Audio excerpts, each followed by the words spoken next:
This is the history screen. It's going to show you the last several parts that have been measured. Here's a date, here's the time that it was measured, here's the readings. If it's green, it's Untitled. If it's yellow, it's approaching reject. If it's red, it is a reject. This is called a stoplight chart. It's an individual chart with the color bands for Untitled, approaching, and reject. So there's 1 point per part measured. This is the characteristic that is currently being shown.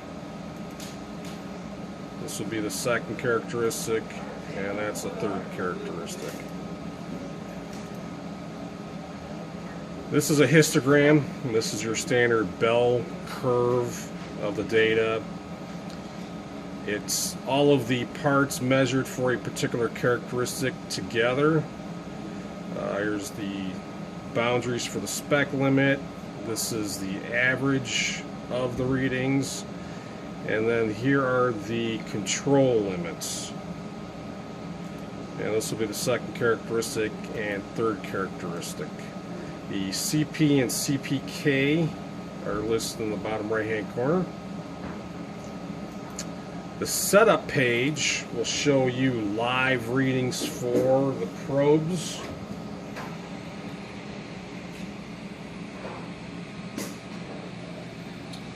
And this is just used for setup purposes and troubleshooting. The I/O screen is just a troubleshooting page for the gauge button.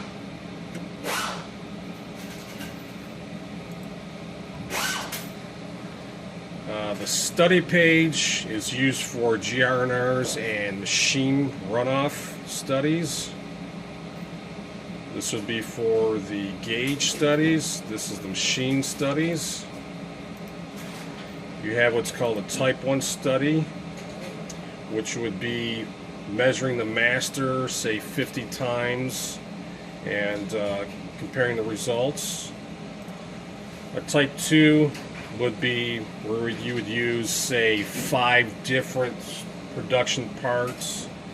You would get, say, 3 operators, and each of the parts would be measured by each of the operators, and that gives you the repeatability of the gauge.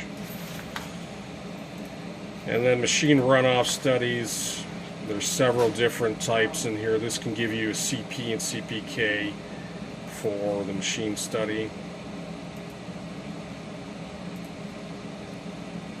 And this is the main page that we showed earlier where we measured the part for production.